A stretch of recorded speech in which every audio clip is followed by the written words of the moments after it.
Bismillahirrahmanirrahim. Assalamualaikum warahmatullahi wabarakatuh. Waalaikumsalam warahmatullahi Alhamdulillahirabbil alamin. Wabihi nasta'in ala umuri dunya waddin. Wassalatu wassalamu ala asrafil anbiya wal mursalin wa ala alihi washabihi ajmain amma ba'd. Alhamdulillah segala puji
udah. Apa ini? Tiba-tiba HP mati. Ganti HP.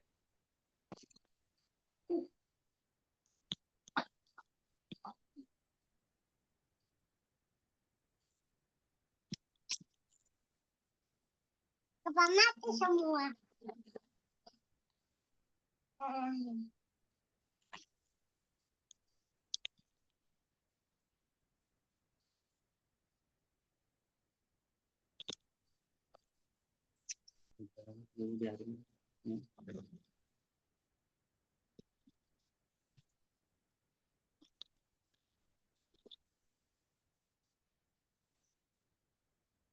Kenapa?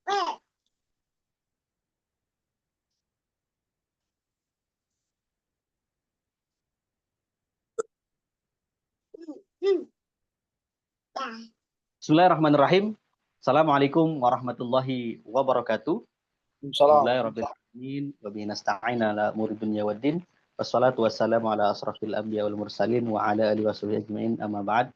Alhamdulillah segala puji hanya milik Allah ya, kita bisa bermuajah secara online ya di live Zoom malam ini hari Sabtu tanggal 27 September 2025.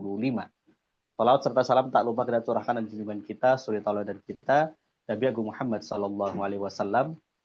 Semoga kita mendapatkan syafaatnya di yaumil kiamah dan diakui sebagai umatnya. Baik, malam ini dialogika ya, Gemah Pembebasan mengangkat tema dalam diskusi kita malam adalah korupsi kuota haji. Bagaimana bisa terjadi? Ya, seperti kita ketahui pada tahun 2024 Indonesia saat itu di akhir ya tahun 2023 di bulan November 2023 tiba-tiba mendapatkan tambahan kuota haji sebesar 20.000 kuota, di mana sebelumnya kuota reguler ya, kuota yang biasa diberikan oleh Kerajaan Arab Saudi sekitar 200.000 kuota ya. Hingga kemudian ada tambahan lagi sebesar 20.000 yang kemudian pada bulan November ya di tanggal 7 ya itu ada berita di Kementerian Agama mengatakan bahwa kuota tersebut akan dibagi berdasarkan kesepakatan antara Kementerian Agama sebagai pelaksana ibadah haji dan umrah ya, kemudian dengan Komisi 8 DPR RI, di mana pembagiannya adalah 92% untuk haji reguler dan 8% untuk haji khusus. Ya, makanya kemudian 18.400 untuk haji reguler, sisanya 1.600 untuk haji khusus. Namun di tengah perjalanan tiba-tiba Kementerian Agama, ya Menteri Agama saat itu Gus Yakut Khalil Qaumas mengubah skema pembagian 92%, 8% menjadi 50-50, ya 50%, 50%, tanpa konsultasi dengan Komisi 8 DPR RI. Ya, dan itulah yang kemudian di tahun 2024 kita masih ingat di bulan Februari merupakan pemilu nasional, ya, baik pileg DPR sampai DPRD tingkat 1-2, DPD, dan juga pemilihan presiden dan wakil presiden. Hingga kemudian masalah ini nampaknya tidak terlalu digubris ya oleh Komisi 8. Baru kemudian setelah Pilpres usai dan kemudian gugatan-gugatan telah selesai, nampaknya ada beberapa partai politik yang kemudian menggunakan isu ini untuk kemudian nampaknya ya dalam hal ini PKB yang terpa isu terkait Munas yang saat itu ya, atau apalah yang saat itu untuk mengganti Caimin, hingga kemudian Caimin selaku wakil ketua DPR kemudian membentuk pansus haji, ya pansus yang dibentuk menjelang ya akhir periode DPR periode 2019-2024, akhirnya berjalan setengah hati dan terburu-buru. Kemudian juga Menteri Agama saat itu juga tidak kooperatif, tidak pernah ya datang di pemanggilan pansus DPR Komisi 8 yang pada ujungnya di bulan September 2024 ya pansus itu tidak ya kemudian menghasilkan sesuatu yang jelas ya, karena juga anggota DPR periode 2019-2024 berakhir masa jabatannya per 30 September 2024 ya, karena besoknya tanggal 1 Oktober DPR periode 2024-2029 dilantik ya. Baik, kita langsung saja ke pembicara kita malam ini, ada Bang Faisal Salatalohi atau kita kenal dengan Bang Faisal Lohi, untuk memberikan perspektifnya. Kenapa sih korupsi kuota haji ini bisa terjadi, dan kenapa ya di awal-awal DPR terutama Komisi 8 tidak melakukan pencegahan ya, padahal kalau kita melihat waktunya itu ada ya, dari bulan November 2023 sampai pelaksanaan haji ya di bulan Juni 2024 itu seharusnya DPR menjalankan fungsinya sebagai pengawasan. Tapi kenapa kemudian hal ini sampai lolos, baru kemudian dipermasalahkan setelah hajinya selesai dilakukan dan kemudian timbul masalah. Apakah karena ini ada kaitannya juga dengan pemilu 2024 yang juga pilpres yang sangat mendebarkan saat itu, seperti apa? Silakan, Bang Ejal. Baik, Assalamualaikum warahmatullahi wabarakatuh.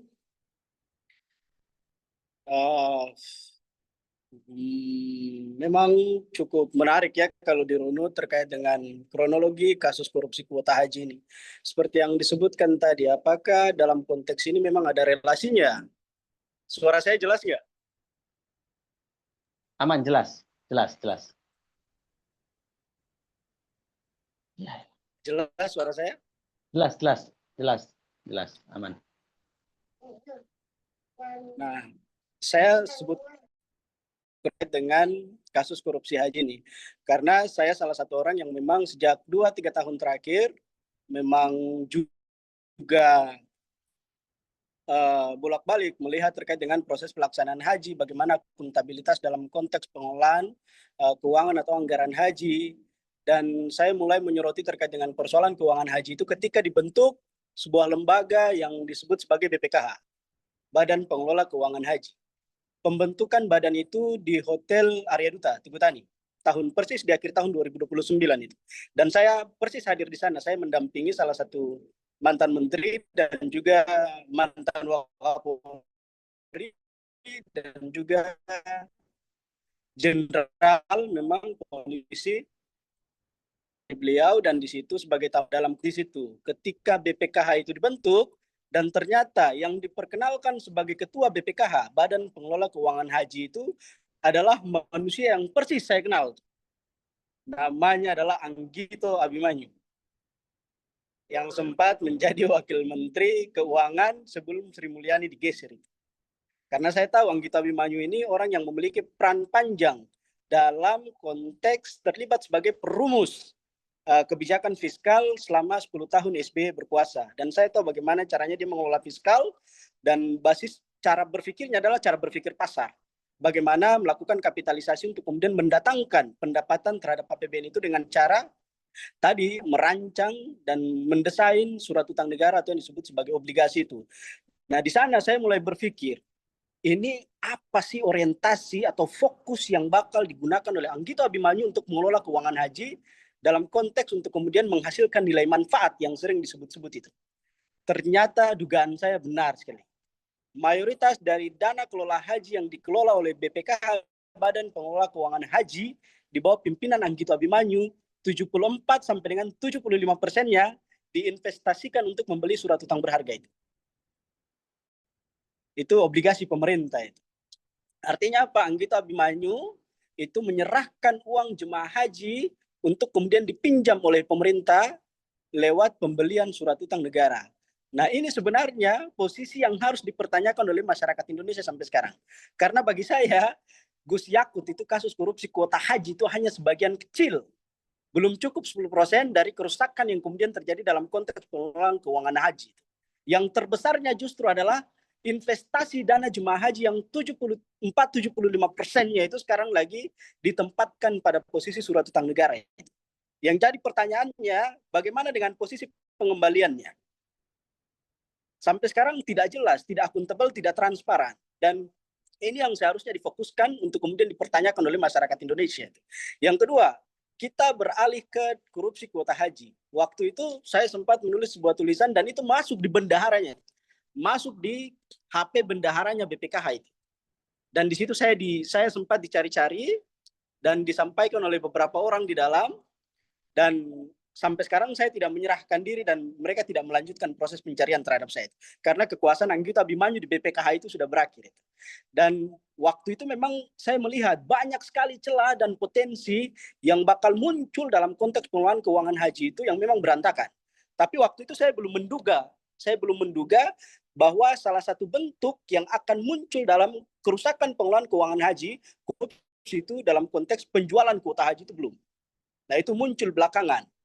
Nah, ketika saya perhatikan ada kabar ketika dilakukan pertemuan bilateral antar negara-negara OKI dalam Gulf Cooperation Council. Itu Dewan Keamanan Teluk, 19 Oktober 2023. Di sana hadir Joko Widodo. Di sela-sela pertemuan itu, dia sempat melangsungkan pertemuan bilateral dengan Perdana Menteri Arab Saudi, Muhammad bin Salman itu. Dan di sana dia melobi dengan berbagai alasan. Dia menyebutkan bahwa daftar tunggu jamaah haji di Indonesia itu ada yang sampai mencapai 46-47 tahun. Oleh sebab itu kami berharap Saudi bisa memberikan tambahan kuota kepada Indonesia untuk memperpendek jangka waktu tunggu bagi jamaah haji yang memang sedang dalam proses antrian. Dan ternyata di sana Arab Saudi ngasih tambahan kuota yang sebesar 20.000 tadi yang disebutkan. Dan ketika kuota 20.000 itu datang ke Indonesia, saya melihat ini ada yang nggak beres. Karena saya baca kepresnya, keputusan Presiden nomor 6 tahun 2024. Di situ ditetapkan jemaah haji di tahun 2024 itu sebanyak 241.000 orang. 241.000 orang itu sudah termasuk kuota tambahan 20.000 di dalamnya. Saya lihat bagaimana dengan porsi pembagiannya. Nah, porsi pembagiannya itu merujuk pada SK-nya Yakut. SK 130 2024 yang diterbitkan 15 Januari 2024. Ternyata di situ proses pembagiannya menyalahi perintah yang dimuat dalam ayat 2 pasal 64 Undang-Undang 8 2019 tentang pembagian kuota haji. Itu 50-50%. Nah, waktu itu ketika dikejar-kejar oleh pansus yang dibentuk oleh Cak Imin, itu alasannya Menak Yakut, panitia pelaksanaan haji itu, kenapa sampai porsi pembagiannya harus 50-50%? Seharusnya kan 92-8%. 92 untuk reguler, 8% untuk ONH atau haji plus itu. Alasannya itu sangat tidak masuk akal. Karena apa? Kapasitas penampungan tenda bagi jamaah haji reguler di Mina itu memang sudah tidak mencukupi. Nah, ini alasan yang memang sangat tidak logis. Kenapa? Karena ketika Arab Saudi memberikan tambahan kuota sebesar 20.000 dan sesuai dengan permintaan Joko Widodo dialokasikan untuk jamaah haji reguler, Arab Saudi sudah mempertimbangkan hal itu. Tapi justru dikonfirmasi oleh panitia pelaksanaan haji Kementerian Agama bahwa memang ada keterbatasan dalam konteks pemenuhan tenda untuk jemaah haji reguler di Mina. Nah, ternyata belakangan muncul kuotanya diperjualbelikan. Namun sebelum sampai pada posisi pembahasan terkait dengan kuota haji itu diperjualbelikan dengan modus operandi yang macam-macam, mari kita lihat apa yang terjadi di balik penjualan kuota haji tadi. Apa motivasinya? Di sini tadi yang disebutkan tidak terlepas dari motif dan intervensi politik. Yang pertama satu. Yang kedua, memang ada desakan-desakan dari jaringan oligarki yang memang bermain pada posisi biro perjalanan haji. Oligarki yang saya maksud adalah Fuad Hasan. Fuad Hasan itu Makassar Toraja Travel, Maktur Travel. Nah, ini pembagian kuota 20.000 tambahan dari jemaah haji Indonesia itu dibagi oleh Yakut dan Fuad Hasan kepada 10 travel yang kemudian terafiliasi dengan mereka. Mayoritasnya. Dari 100 travel yang memang mengajukan diri untuk menjadi biro perjalanan haji di tahun 2024 itu. Jadi Yakut dan Fuad Hasan Maktur Travel itu membagi 10.000 kuota itu kepada 10 travel yang kemudian terafiliasi atau masuk dalam jaringan konglomerasi bisnisnya mereka. Dan 10 travel tadi selanjutnya dia melakukan transaksi ke bawah dengan travel-travel yang lain, dipecah-pecah. Ini modus operandinya ini. Kenapa seperti itu?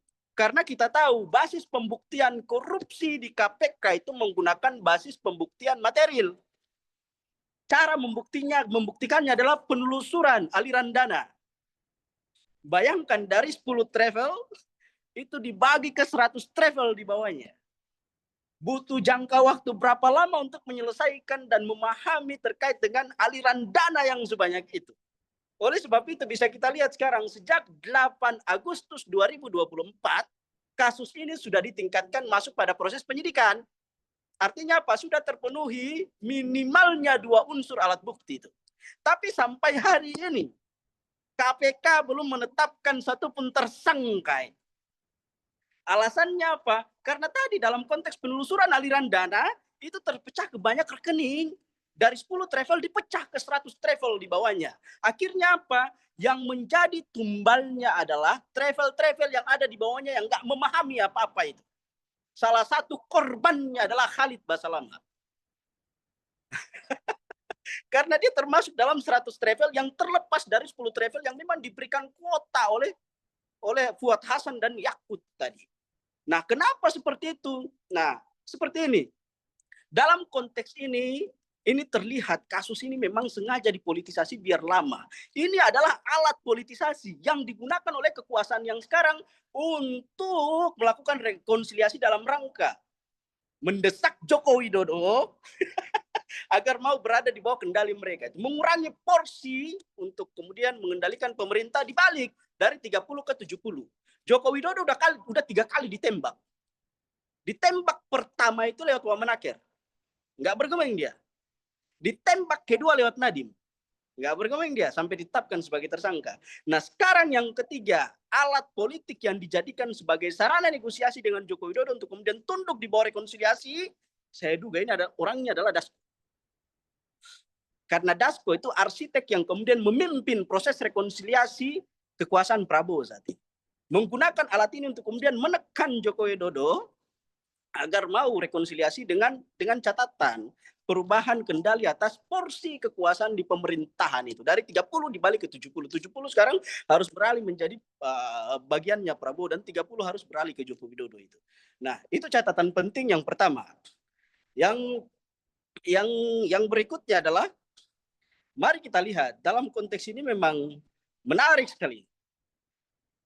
Kasus ini memang sengaja diperlama. Seperti yang saya sebutkan tadi, sebagai alat politik bagi mereka untuk kemudian melangsungkan rekonsiliasi dengan Joko Widodo itu. Yang kedua, memang sederhana. Kalau kita merujuk, kita berpikirnya secara proporsional.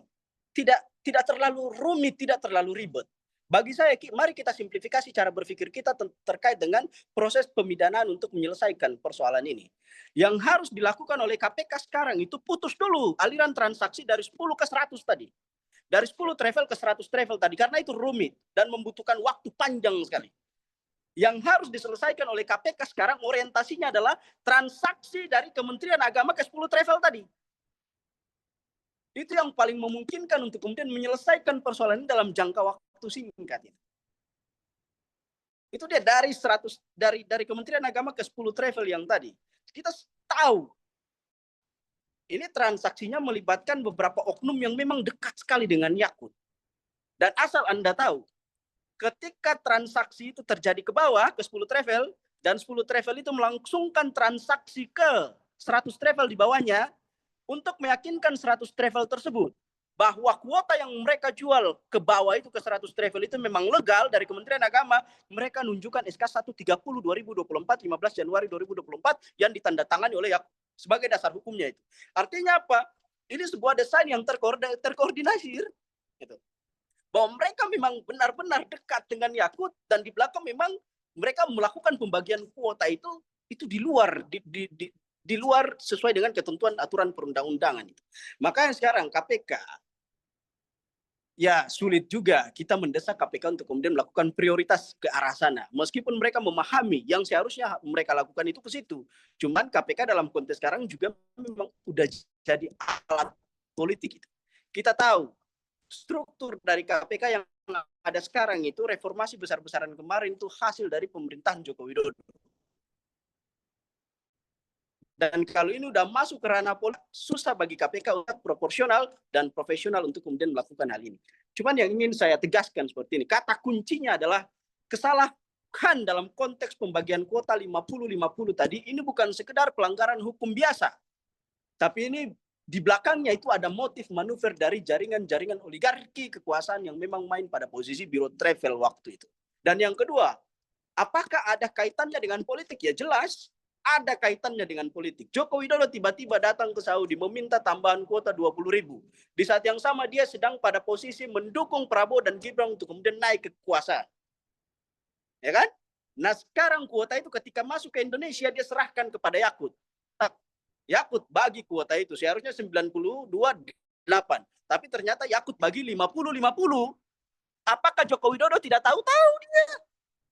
Lah yang mengesahkan 50-50 itu SK-nya itu dimasukkan dalam Kepres 6 2024 tentang jumlah kuota haji yang Indonesia waktu itu yang ditandatangani langsung oleh Joko Widodo.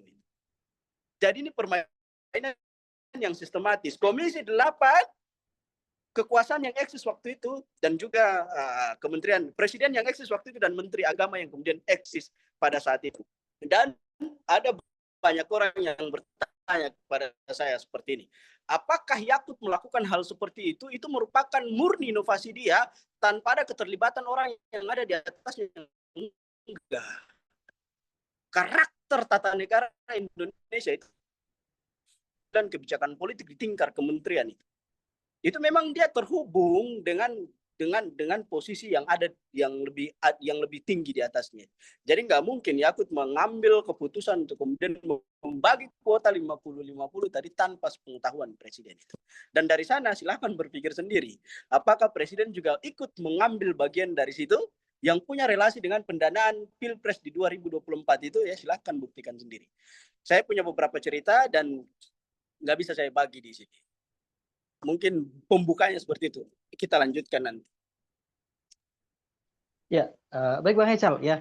Ini kan kemudian kan akhirnya setelah pelaksanaan ibadah haji baru kemudian DPR Komisi 8 terutama keluar untuk kemudian membentuk pansus yang satu diinisiasi oleh PKB ya, karena kan saat itu kan posisi Caimin sebagai ketua PKB terancam ya, digulingkan ya. Nah, itu kemudian apakah memang pada saat pembagian kuota itu DPR tidak tahu atau memang pura-pura tidak tahu atau memang juga sedang membutuhkan kucuran dana untuk Pilpres dan juga Pileg 2024 atau seperti apa? Karena kita lihat kan kronologi waktunya pas tuh.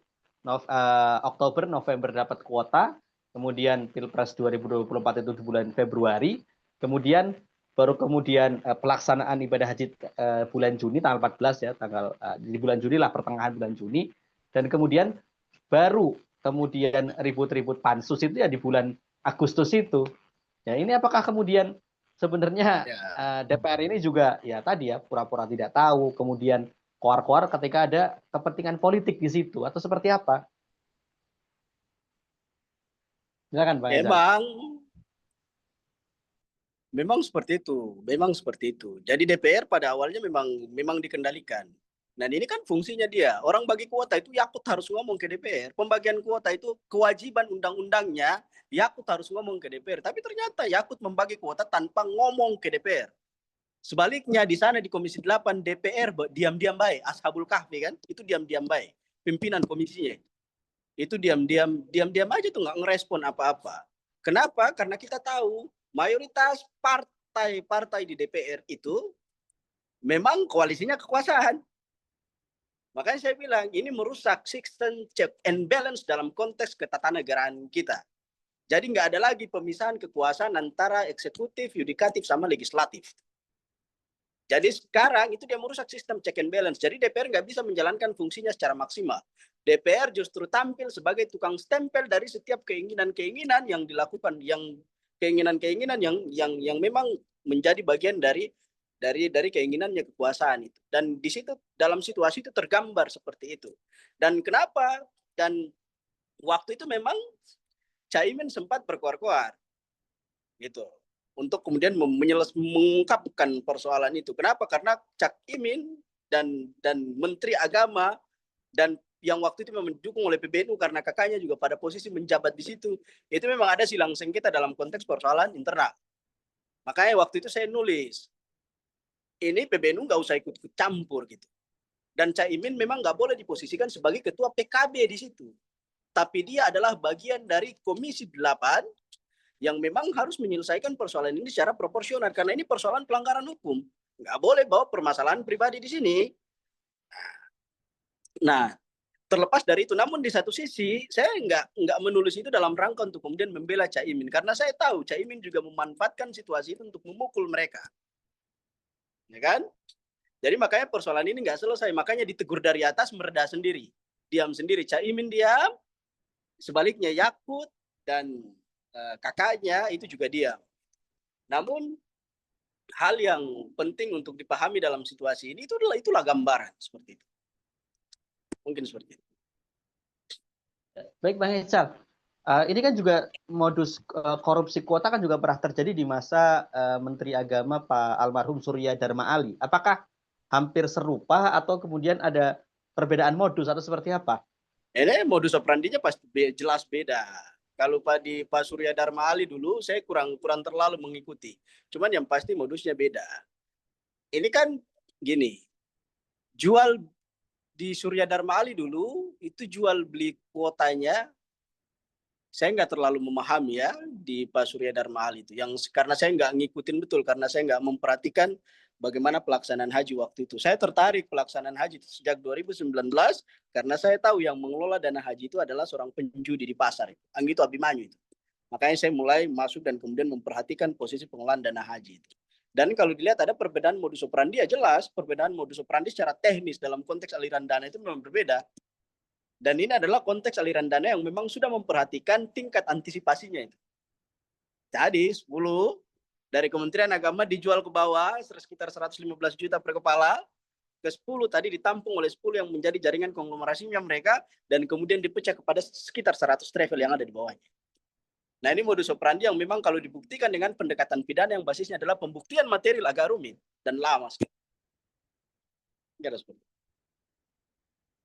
Ya baik. Tadi terkait kemudian apa namanya antre ya jamaah haji di Indonesia.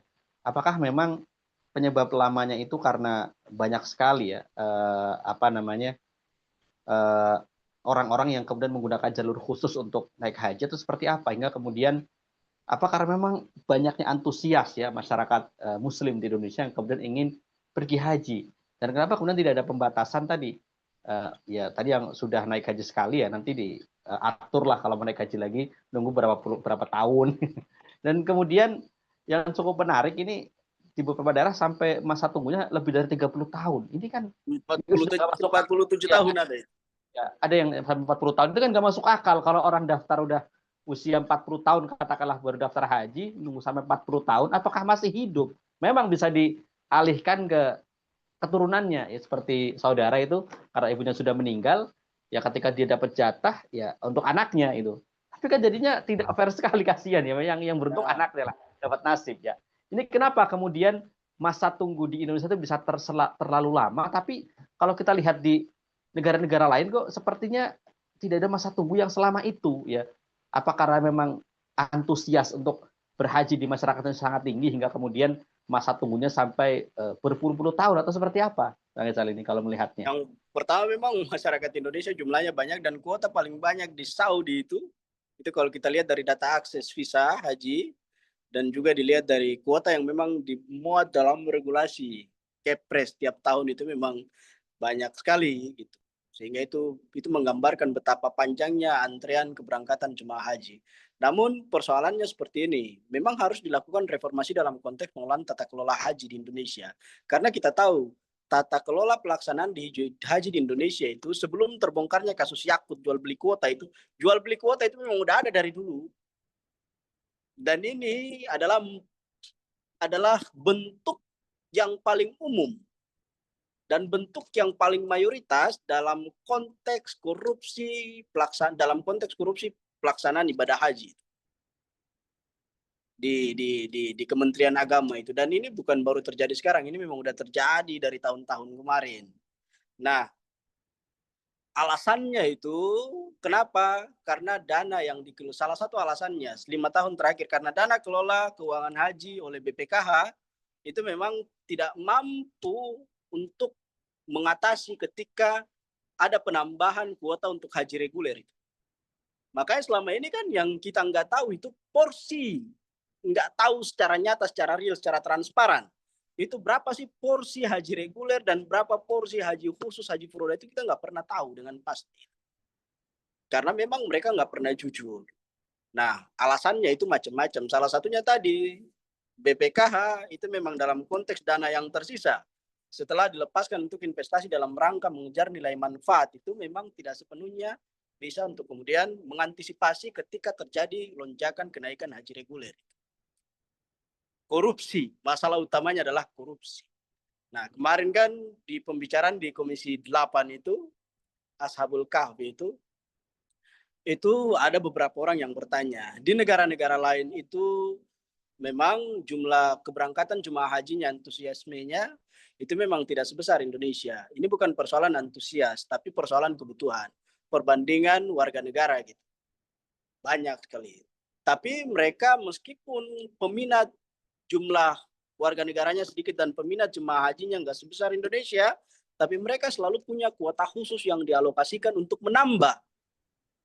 Tuh, kuota untuk haji reguler tuh di negara-negara lain itu minimalnya 1.000.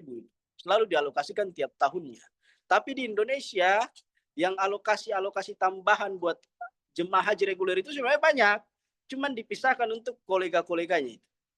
Itu ada kuota-kuota cadangan, banyak banget. Dan yang sisanya itu memang dibisniskan oleh orang-orang yang memang ada di Kementerian Agama. Saya punya satu cerita menarik sekali. Dan ini terjadi waktu pelaksanaan haji 2024 kemarin. Itu ada satu orang datang ke Kementerian Agama, nggak pakai ngantri, daftarin 4 orang, bulan depannya langsung berangkat. Ini kan nggak beres. Artinya apa? Ada kuota yang memang sengaja disembunyikan oleh mereka, yang seharusnya itu bisa dialokasikan untuk menambah kuota haji reguler, tapi ternyata mereka simpan untuk diperjualbelikan. Dan nilainya itu luar biasa. Itu di atas 100 jutaan. Kenapa sampai seperti itu? Kenapa berhubungan dengan pertanyaan ente? Kenapa sampai lama? Karena memang tadi persoalan utamanya adalah korupsi. Kira seperti itu. Baik, Bang Ecal. Baik, jika ada teman-teman yang ingin bertanya bisa langsung saja atau lewat chat di Zoom ya. Kita sambil lanjut aja ya, Bang Ecal. Ini nampaknya Bang Farid juga tidak bisa hadir ini. Ya. Bang Ecal, ya. Kalau kita lihat kalau pelaksanaan haji seperti ini terus, ya, apalagi sekarang sudah ada pemisahan ya, di mana kemudian urusan haji dan umroh ada di Kementerian Haji dan Umroh. Apakah kemudian masalah-masalah seperti ini akan terus terjadi kalau kemudian masalah korupsi ini tidak, atau ya atau seperti apa? Kalau kita lihat hampir setiap tahun, baik itu masalah teknis, masalah apa, itu haji itu ada aja masalahnya. Ya sampai kemudian kalau masalah teknis jelas ya, kalau sudah di tanah suci ya tadi tenda yang tiba-tiba belum tersedia, kemudian pengangkutan bus ya yang lansia yang hanya murur saja itu juga selalu bermasalah, kemudian juga terkait penginapan yang kemudian banyak yang terlunta-lunta, terus pas di hari H Arafah ya, itu juga masih banyak yang tertinggal, padahal kan puncak haji itu ya Arafah ya. Kalau orang kemudian sampai saat suci nggak wukuf ya, ya sudah alamat itu hajinya nggak sah kan, karena haji itu kan Arafah. Ini kan lagi-lagi terulang ya. Apakah ini memang bentuk ketidakprofesionalan sebelumnya Kementerian Agama atau seperti apa? Silakan Bang Enzal. Jadi tadi ini menarik pembicaraan dari peralihan fungsi pengelolaan jemaah, fungsi pelaksanaan haji dari Kementerian Agama ke Kementerian baru. Ini sebenarnya penambahan nomenklatur baru yang sesungguhnya nggak diperlukan. Karena kita nggak butuh satu kementerian khusus untuk mengelola haji tadi. Karena ini merupakan bentuk dari struktur yang boros tapi minim fungsi. Sebenarnya hal itu bisa diselesaikan oleh Kementerian Agama. Cuman tata kelolanya memang harus direformasi. Begini, ada salah satu jenderal TNI yang memang dijanjikan sebagai deputi luar negeri di Dirjen Haji waktu masih jadi Kementerian Agama, masih pengelolaan haji itu masih di Kementerian Agama. Karena berhubungan dia itu masih aktif sebagai jenderal bintang 1 dan berhadapan dengan retensi dari masyarakat terkait dengan isu dua fungsi ABRI tadi di bawah Prabowo, maka dia diminta oleh Prabowo untuk kemudian pensiun dini. Padahal waktu pensiunnya itu masih 4-5 tahun lagi. Dan ternyata ketika pensiun, fungsi pengelolaan keuangan haji itu dilepaskan. Dari Kementerian Agama dibentuk kementerian baru. Dan ketika dibentuk kementerian baru, ternyata dia nggak diikut sertakan. Padahal posisinya sudah purnawirawan, disuruh untuk kemudian pensiun dini. Dia WA-an sama saya, curhat. Jadi gini macam-macam. Yang ingin saya tegaskan seperti ini. Bahwa dari cerita itu ingin saya tegaskan seperti ini. Bahwa pembentukan Kementerian Haji dan Umroh itu tidak didasarkan kepada pertimbangan terkait dengan profesionalitas dan akselerasi pengelolaan pelaksanaan haji ke depannya. Tapi ini hanya sekedar penambahan nomenklatur untuk memberi kerjaan kepada orang-orang yang dekat dengan Prabowo yang memang berjuang buat dia untuk bisa menduduki kursi kekuasaan tadi. Dan kebanyakan memang berasal dari kalangan TNI.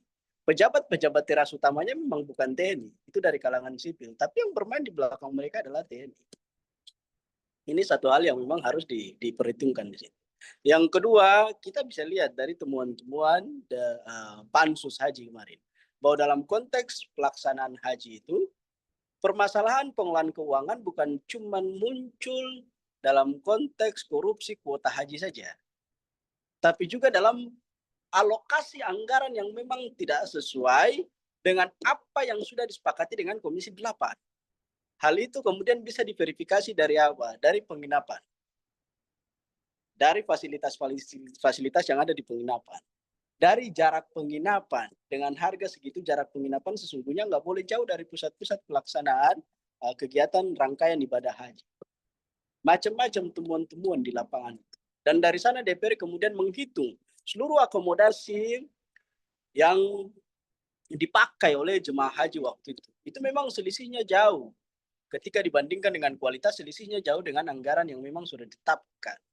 Namun sampai sekarang kan hal itu nggak dirubah. Kita nggak tahu ke depannya Kementerian Haji dan Umroh itu bakal bekerja dengan sistem yang seperti apa. Tapi saya kira sistemnya masih sama. Karena sistem dalam kepanitiaan pelaksanaan haji itu nggak terlalu ribet. Karena prosedural pasti itu ada itu. Tinggal kita ngikutin aja. Cuman yang jadi persoalan mereka nggak ngikutin prosedural pasti yang memang sudah ditetapkan oleh pemerintah Arab Saudi. Karena tadi ada proses cross check untuk kemudian bisa mengakali pada posisi akomodasi yang mana kita bisa ngerampok. Pada posisi akomodasi yang mana kita bisa ngerampok. Hitung-hitungan hitung-hitungan dengan pola korup seperti ini memang yang menjadi persoalan utama itu. Makanya pergeseran fungsi pengelolaan haji dari Kementerian Agama ke kementerian yang baru itu sesungguhnya nggak menyelesaikan masalah. Karena ini reformasi yang nggak menyentuh sistem pelaksanaan haji. Kira seperti itu. Ya, baik, sebagai closing statement, Bang Ical ya, dengan adanya kasus korupsi kuota haji ini, apakah kemudian di kementerian yang baru ini akan ada perubahan-perubahan atau sama aja atau seperti apa nih di pemerintahan Prabowo selanjutnya dalam pelaksanaan ibadah haji, atau kemudian tadi seperti yang dikatakan akan cuma perubahan pemain saja yang kemudian bermain di urusan haji dan umroh, yakni purnawirawan TNI ya, karena temannya Pak Prabowo ini. Silakan closing statement. Jadi itu kalau mau menyelesaikan persoalan haji ya KPK harus independen. KPK harus terlepas dari proses politisasi oleh struktur yang memang hasil reformasi atau hasil pengaturan dan penempatan oleh bekas kekuasaan lama.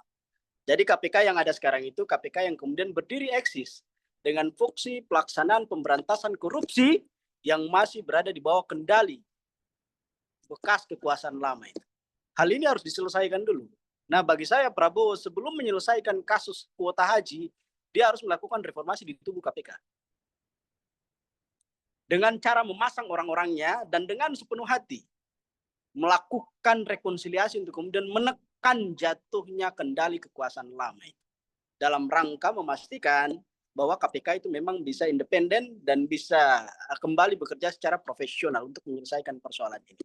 Yang kedua, kita masuk pada posisi profesionalitas penyelesaian korupsi kuota haji. Jadi kita harus runut dari atas. Jadi runut dari atas itu maksudnya apa? Dari regulasinya.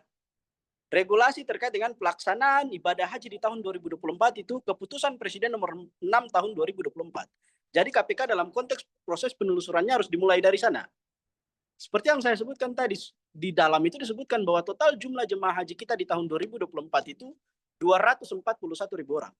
Di dalamnya sudah termasuk kuota tambahan sebesar 20.000 yang diminta langsung Joko Widodo dari Muhammad bin Salman itu. Dari Muhammad bin Salman, Perdana Menteri Arab Saudi. Nah, itu dirunut dari sana. Dan ternyata Kepres 6 2024 yang menetapkan jamaah haji 241.000 orang itu, yang sudah termasuk 20.000 kuota tambahan itu sudah dibagi, 20.000 itu sudah dibagi. Dan dibaginya berdasarkan SK 130 2024 yang diterbitkan oleh Yakut. Artinya apa? Posisi pembagian 50-50 yang dibagi oleh Yakut tadi, itu ditandatangani langsung oleh Joko Widodo. Nah, artinya apa? Joko Widodo tahu, dia menandatangani pelaksanaan regulasi tentang pelaksanaan ibadah haji di tahun 2024 itu dengan memahami kenyataan bahwa porsi kuota tambahan dibagi oleh Yakut itu 50-50, bukan 92 dan 8. Tapi dia tetap menandatangani itu. Dia tidak memanggil Yakut dan tidak menekan Yakut untuk kemudian merevisi posisi pembagian itu. Artinya apa? Dua orang ini memang dalam konteks yang terlibat itu. Dalam konteks yang terlibat dan dalam konteks yang searah. Yang kedua, panggil Jokowi, panggil Yakut. Dan dalam konteks penelusuran aliran dana, hentikan dulu fokus KPK yang sekarang memang bermain pada posisi 10 yang dibagi ke 100 ke bawah aliran dananya itu. Karena itu lama sekali. Itu butuh proses pembuktian material yang tidak mudah. Tapi mari kita memperingkas, kita melakukan simplifikasi untuk menyelesaikan masalah ini dengan cara-cara yang lebih cepat. Dari Kementerian Agama transaksinya ke 10 travel yang ada di bawah. Ini yang harus diselesaikan. Nah, aliran dana ke bawahnya itu saya kira mereka ini adalah korban.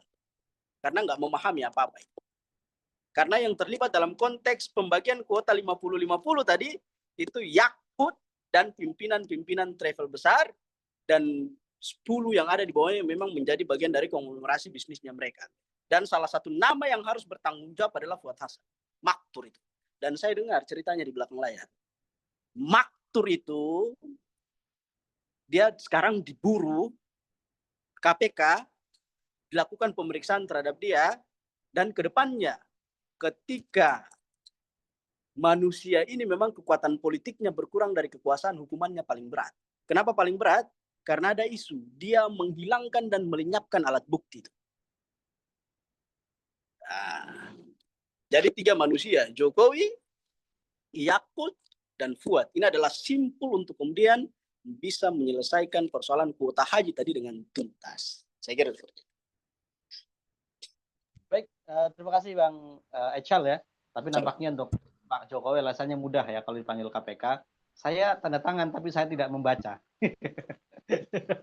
Baik, terima kasih atas waktunya dan alhamdulillah lebih dari 30 menit ya kita berbincang terkait masalah korupsi kuota haji ini yang memang sudah masalah yang klasik ya, yang sudah terus-menerus masalah korupsi ini tidak pernah hilang ya dari pelaksanaan ibadah haji yang sebenarnya adalah ibadah yang mulia yang semua ya masyarakat muslim ya itu pasti menginginkan ibadah haji. Namun kan ada syarat mampu dan lain sebagainya yang seharusnya itu bisa menjadi ibadah yang sempurna namun terkotori dengan kasus korupsi dan gratifikasi yang tidak hilang ya selama ini.